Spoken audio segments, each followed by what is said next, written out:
إن الحمد لله نحمده ونستعينه ونستهديه ونستغفره ونعوذ بالله من شرور أنفسنا ومن سيئات أعمالنا.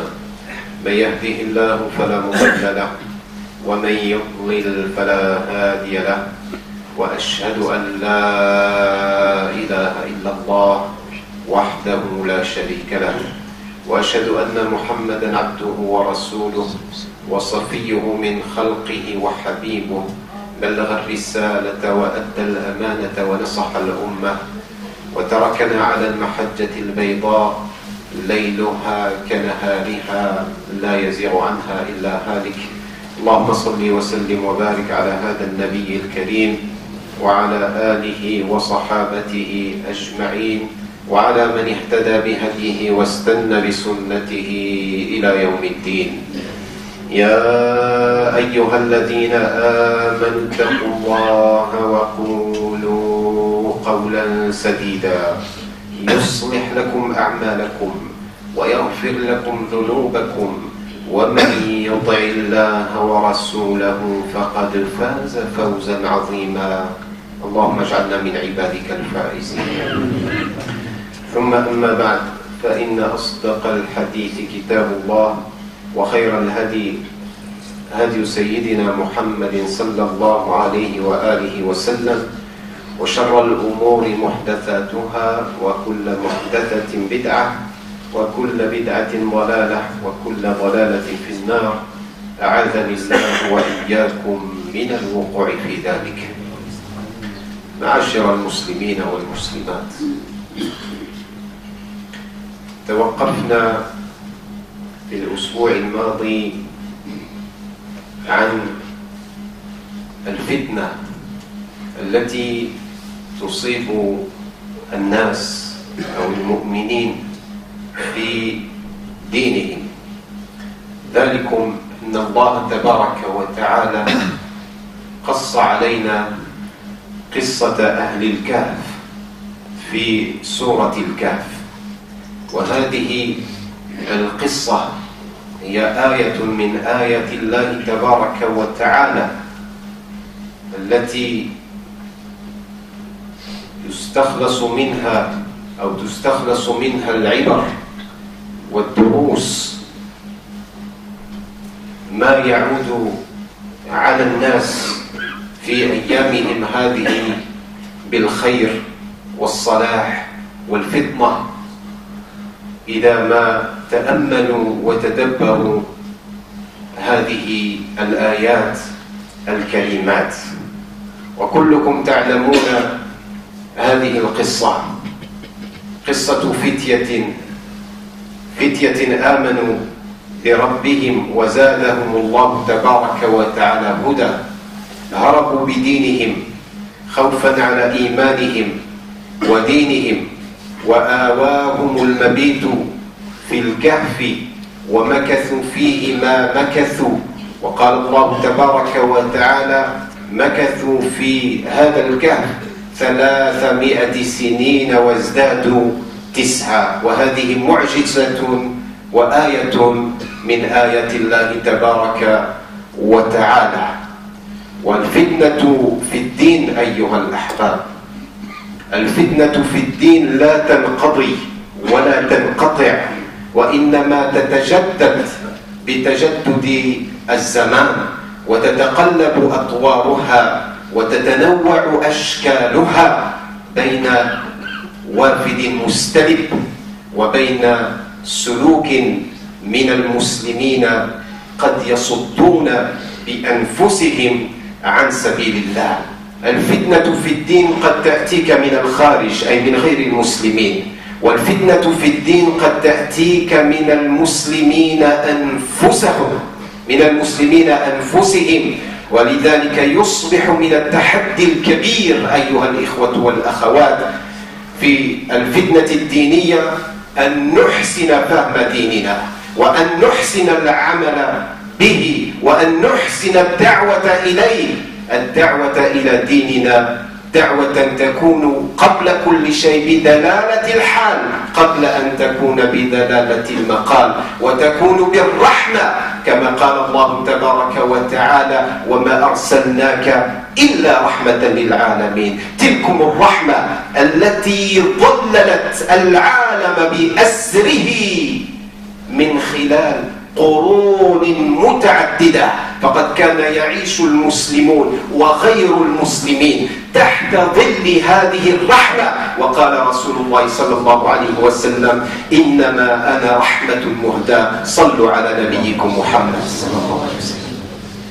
وقد حذر النبي صلى الله عليه وسلم أشد التحذير المسلمين مما قد يبلغ بهم من فتنة الدين، وقد بين صلى الله عليه وسلم أن هذا الدين يحمله من كل خلف عدوله، يحمل هذا الدين من كل خلف عدوله. ماذا يفعلون هؤلاء العدول؟ اللهم اجعلنا منهم يا رب العالمين. ينفون عنه تحريف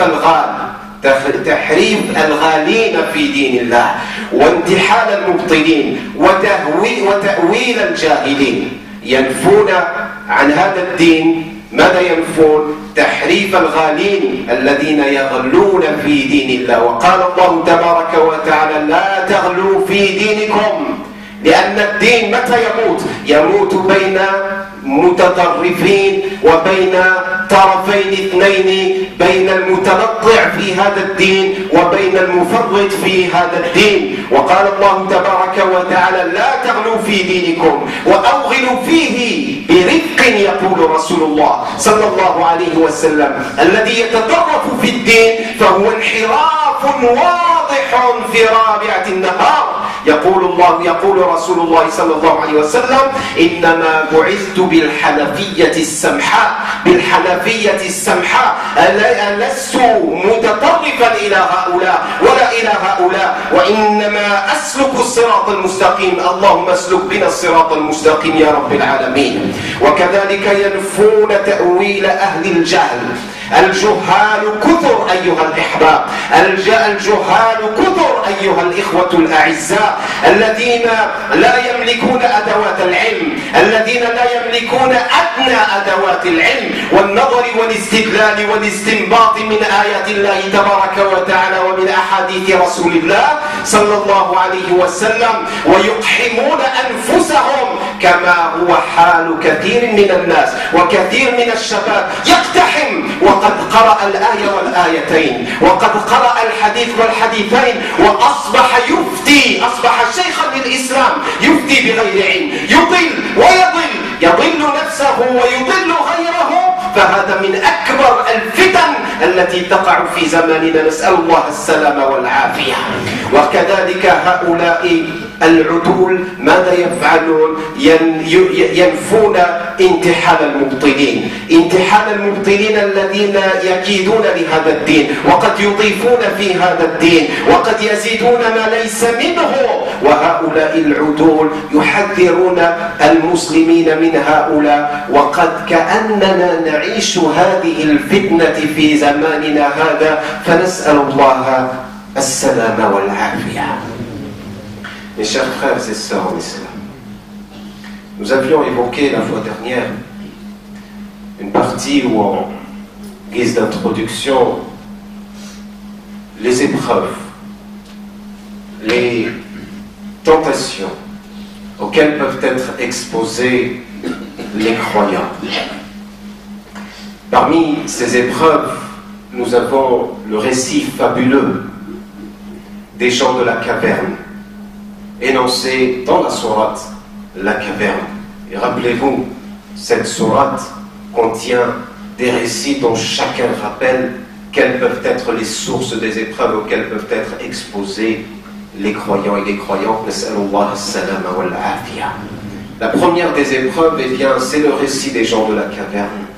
Cette épreuve, c'est une épreuve dans la foi, dans la religion, dans tes principes, dans tes fondamentaux, dans les croyances que tu as en Allah tabaraka wa ta'ala, en l'au-delà, le prophète Muhammad sallallahu alayhi wa sallam, ainsi que sa voix, sa tradition. La fitna dans le din elle n'est pas terminée, mes chers frères et sœurs en islam. Et elle ne s'arrêtera que lorsque Dieu aura décidé que la vie sur terre s'arrêtera.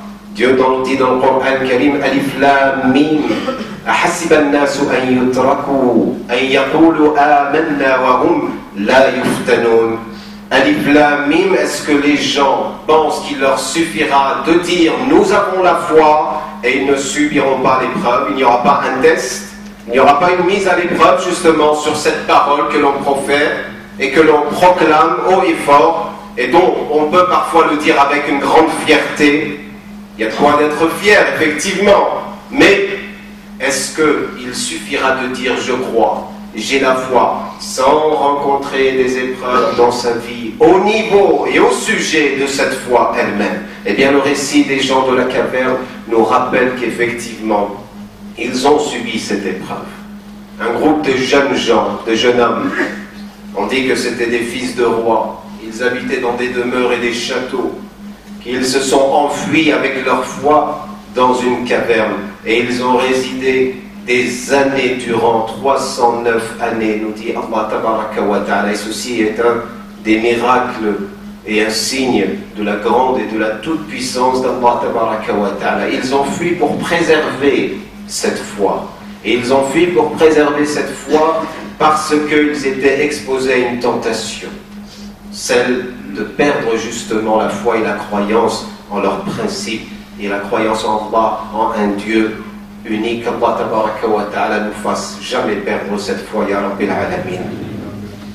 Eh bien, cette épreuve ne s'arrête pas. Elle ne s'arrête pas. Parce qu'on peut être tenté de perdre la foi ou d'abandonner notre foi, soit par des gens qui ne sont pas musulmans et qui n'aiment pas l'islam et qui n'aiment pas les musulmans, et cela a existé au cours de l'histoire. Le prophète Mohammed sallallahu alayhi wa sallam en a fait l'amère expérience au tout début de l'islam, et cette sourate est venue dans la phase mécoise comme pour avertir le prophète sallallahu alayhi wa sallam qu'il allait être mis à l'épreuve ainsi que ses compagnons radiyallahu anhum juste avant l'émigration à Médine. Et cette mise à l'épreuve, l'histoire montre qu'elle n'a de cesse de se répéter jusqu'à l'heure actuelle. Cette mise à l'épreuve peut provenir de l'extérieur des gens qui ne veulent pas du bien à l'islam ou bien aux musulmans. Mais elle peut également provenir par les gens de l'intérieur, soit par une mauvaise compréhension de notre religion, soit par un mauvais comportement qu'on véhicule à travers nos vies de tous les jours. En tant que musulmans, malheureusement, on ne véhicule pas toujours les meilleurs comportements. Ou bien, lorsqu'on souhaite inviter les gens à rejoindre les rangs des musulmans, où on expose notre religion de façon indécente et polluante, qui fait plutôt fuir qu'attirer les gens vers la foi. Les musulmans peuvent être responsables et peuvent être les premiers responsables de la fitna dans la religion. On peut parfois s'interroger à ce sujet. Le prophète Mohammed sallallahu alayhi wa sallam a dit dans un hadith, en mettant en garde que viendra un jour des gens qui sont des imposteurs, des manipulateurs, des faussaires, qui vont inventer des choses sur l'islam. Le prophète Mohammed sallallahu alayhi wa sallam dit, il dit, cette foi, cette religion, c'est-à-dire le savoir de cette religion, est porté à chaque génération par les gens les plus justes. Allahumma ja'alna minhum ya rabbil alamin. Elle est portée par les gens les plus justes, mais cela n'empêche pas l'apparition ici et là. Et quel va être le travail de ces gens les plus justes?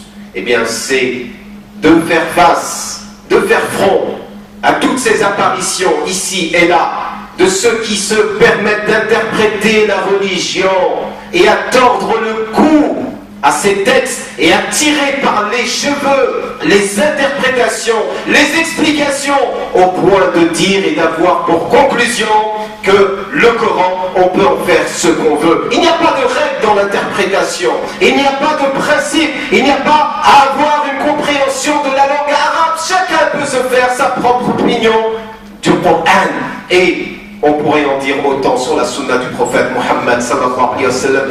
La sunna du prophète sallallahu alayhi wa sallam n'est simplement, à leurs yeux, à ces gens qui prétendent qu'il n'y a pas lieu d'avoir une sunna. La sunna est simplement une situation qui a été vécue par le prophète Muhammad sallallahu alayhi wa sallam à leur époque. Et à nous de créer notre propre sunna, à nous de contextualiser, à nous de vivre avec l'islam, avec un autre temps. Bien évidemment, ce sont de très beaux propos et de très beaux slogans auxquels nous souscrivons dans le fond, mais dans la forme, ou plutôt le contraire, dans la forme nous y souscrivons, mais dans le fond, qu'en est-il? S'agit-il de tordre le cou au verset du Coran, de tordre le cou au hadith du prophète Muhammad sallallahu alayhi wa sallam, de les rejeter, voire même? Il n'y a pas lieu de faire référence à la sunna du prophète sallallahu alayhi wa sallam, alors qu'Allah nous dit dans le Coran al-Karim, vous avez certes dans le messager de Dieu un exemple parfait. Eh bien, les gens, les udul, les gens qui sont les plus justes, qui ont le savoir, qui ont la connaissance, parce que combien il y a des savants, des muftis qui s'autoproclament mufti, cheikh al-Islam. Il est devenu le cheikh des musulmans et de l'islam, tous autant qu'ils sont, alors qu'il a lu un verset ou deux versets, alors qu'il a lu un hadith ou deux hadiths quand il les a bien lus. Parce que parfois, on demande de lire à ces gens, lis correctement, simplement, articule simplement les versets du Coran, ou lis correctement la parole du prophète Muhammad sallallahu alayhi wa sallam. Ils en sont incapables. Et pourtant, il s'érige comme étant le mufti des musulmans, alors qu'il n'a pas les moindres outils rudimentaires pour la compréhension du Coran et la compréhension de la sunna du prophète sallallahu alayhi wa sallam. Il ne s'est pas assis auprès des savants pour récolter cette méthodologie, pour récolter ce savoir qui se transmet depuis l'époque du prophète Muhammad sallallahu alayhi wa sallam. Il n'a pas fait référence à ses sources et aux références de l'islam les plus soutenues, les plus solides, pour pouvoir parler au nom de l'islam. Et Dieu merci, Allah tabaraka wa ta'ala a fait en sorte qu'à chaque génération, il y ait des gens qui font ce travail, de remettre les points sur les i, comme on dit, de remettre les choses à leur place, de rappeler les gens dans le droit chemin, parce qu'il y a ceux qui, par leur compréhension de l'islam, tendent vers l'extrémisme. Et on sait ce que produit l'extrémisme dans le monde actuel. On sait ce qu'il a produit à travers l'histoire. Et nous sommes témoins aujourd'hui des vagues de terrorisme qui existent et qui frappent ici et là, sans distinction de religion. Et les premiers à en subir et à en pâtir sont les musulmans eux-mêmes. Allahumma arham mawtana wa mawta al-muslimin. La fitna dans le dîn, mes chers frères et sœurs en islam, si nous ne prenons pas conscience de la valeur des choses, de l'urgence de revenir à nos principes, de revenir à la compréhension de l'islam telle qu'elle a été enseignée par le prophète Muhammad sallallahu alayhi wa sallam, nous risquons de faire chavirer le navire et nous risquons de rentrer dans une fitna de laquelle nous ne pourrons jamais sortir.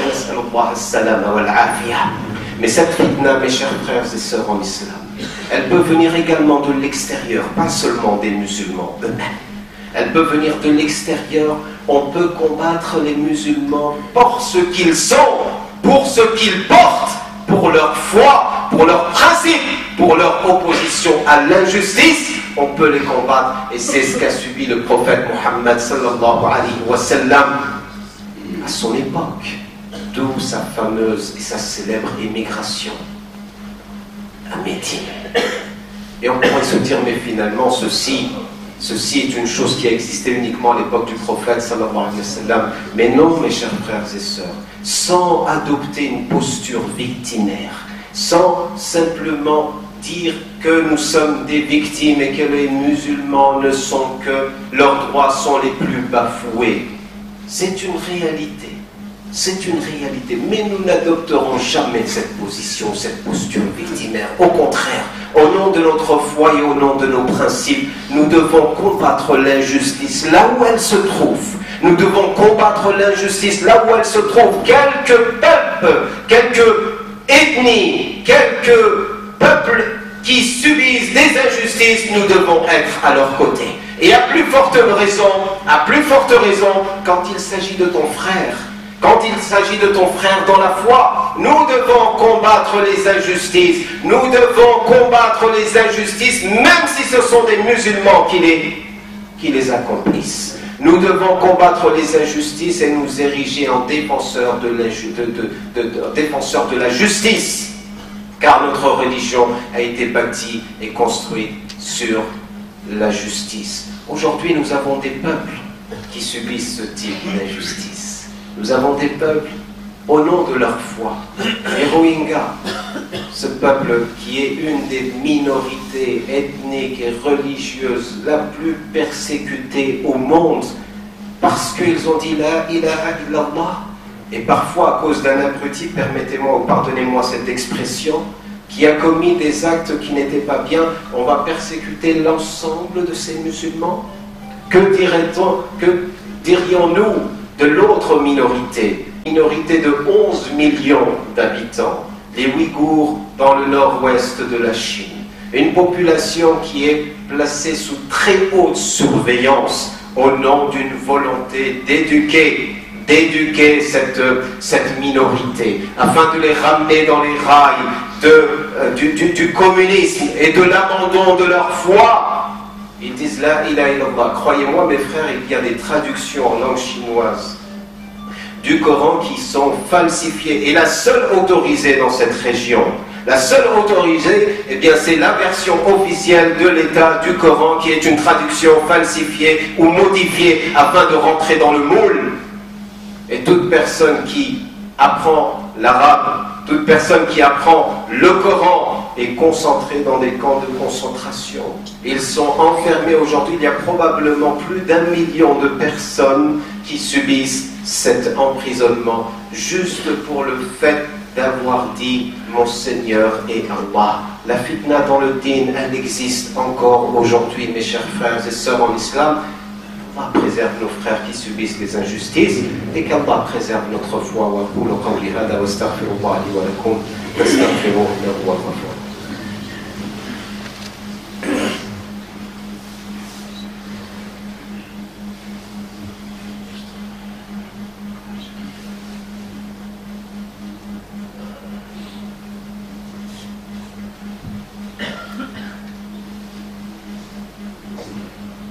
إن الحمد لله نحمده ونستعينه ونستهديه ونستغفره ونعوذ بالله من شرور أنفسنا ومن سيئات أعمالنا من يهده الله فلا مضل له ومن يضلل فلا هادي له أشهد أن لا إله إلا الله وحده لا شريك له وأشهد أن محمدا عبده ورسوله وصفيه من خلقه وحبيبه اللهم صل وسلم وبارك على هذا النبي الكريم وعلى آله وصحابته أجمعين.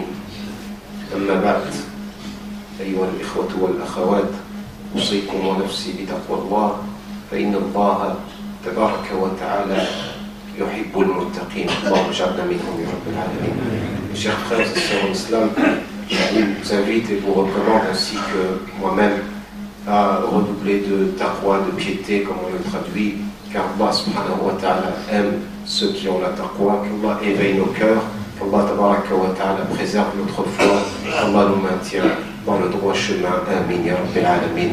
Avant de clôturer, n'oublions pas nos frères et sœurs qui souffrent à travers le monde, comme les peuples dont on vient d'énumérer les situations, mais ils sont bien plus nombreux, mes chers frères et sœurs en islam. Ne jamais les oublier, au nom de vos principes, au nom de vos croyances, au nom de des valeurs auxquelles vous adhérez, ne jamais abandonner, ne serait-ce que dans vos invocations.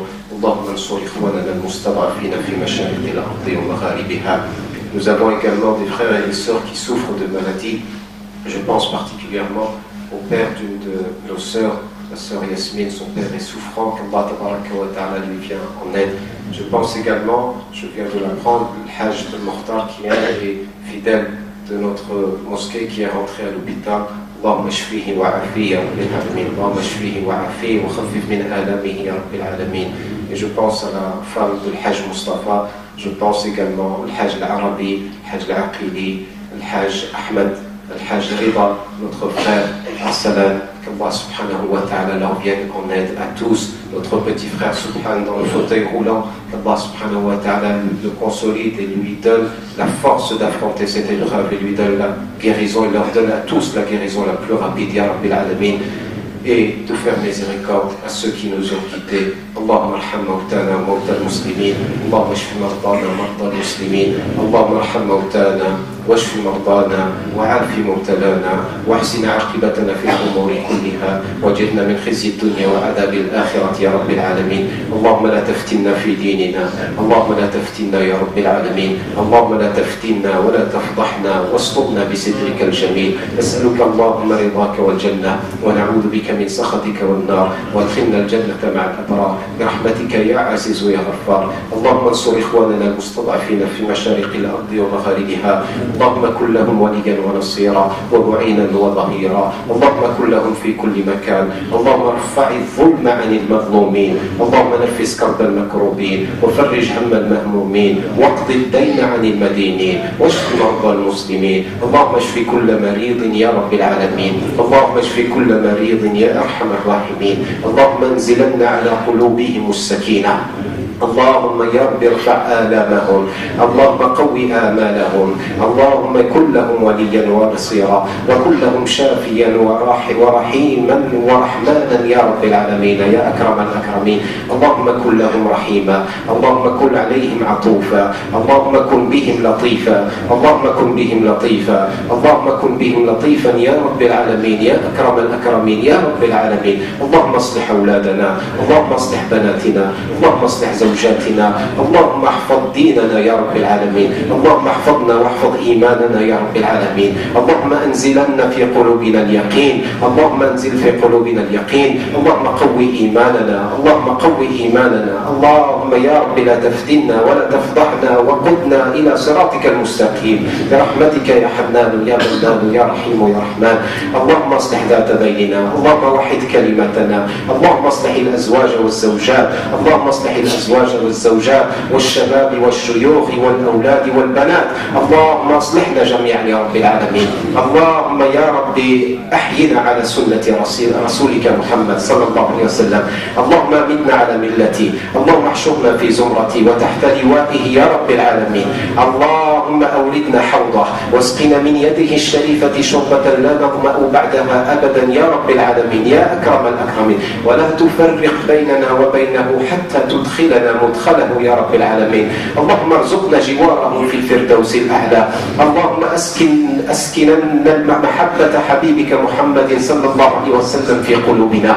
اللهم اجعلنا ممن أحبه ويحبونه يا رب العالمين. اللهم اجعلنا ممن أحبهم وممن يحبونه يا رب العالمين. واجعل حبك وحب نبيك محمد صلى الله عليه وسلم في قلوبنا يا رب العالمين. اللهم ما أعطيتنا مما نحب فاجعله لنا قوة فيما تحب. اللهم ما زويت عنا مما نحب فاجعله لنا فراغا فيما تحب يا رب العالمين. اللهم أخرجنا من قلوبنا الأغيار. اللهم أخرج من قلوبنا الأغيار وأخرج من قلوبنا الغل والحسد والحقد والبغضاء يا رب العالمين. اللهم طهر قلوبنا من النفاق وأعمالنا من الرياء وألسنتنا من النميمة والكذب والزور والبهتان يا رب العالمين يا أرحم الراحمين. وأعيننا من الخيانة فإنك تعلم خائنة خائنة الأعين وما تخفي الصدور. اللهم يا ربي لا تتوفانا إلا وقد رضيت عنا. اللهم ارض عنا، اللهم ارض عن والدينا، اللهم ارض عن أولادنا، اللهم ارض عن زوجاتنا، اللهم ارض عنا يا رب العالمين. اللهم لا تقبض أرواحنا إلا وأنت راض عنا يا رب العالمين. اللهم اجعلنا ممن رضيت عنهم يا رب العالمين، واجعلنا ممن رضي بك ربا وبالإسلام دينا وبسيدنا محمد صلى الله عليه وسلم نبيا ورسولا يا أرحم الراحمين يا أكرم الأكرمين. اللهم إنا نعوذ بك من العجز والكسل، اللهم إنا نعوذ بك من الجبن والبخل، اللهم إنا نعوذ بك من غلبة الدين وقهر الرجال، اللهم إنا نعوذ بك من الهم والحزن، اللهم إنا نعوذ بك من قلب لا يخشع، ومن عين لا تدمع، ومن نفس لا تشبع، ومن عمل لا يرفع، ومن عمل لا يرفع، ومن هؤلاء الأربع برحمتك يا رب العالمين يا أكرم الأكرمين. هذا وصلوا وسلموا على سيدي وحبيبي وقرة عيني نبينا محمد. اللهم صل وسلم وبارك على هذا النبي في الأولين وفي الآخرين وفي الملأ الأعلى إلى يوم الدين، وفي كل وقت وحين، وفي العالمين عدد خلقك ورضا نفسك وزنة عرشك ومداد كلماتك، كلما ذكرك الذاكرون وغفل عن ذكره الغافلون، وعدد ما أحاط به علمك وخط به قلمك وأحصاه كتابك. اللهم عن ساداتنا أبي بكر وعمر وعثمان وعلي، وعن الصحابة أجمعين، وعن التابعين وتابعيهم بإحسان إلى يوم الدين. سبحان ربك رب العزة عما يصفون، وسلام على المرسلين، والحمد لله رب العالمين.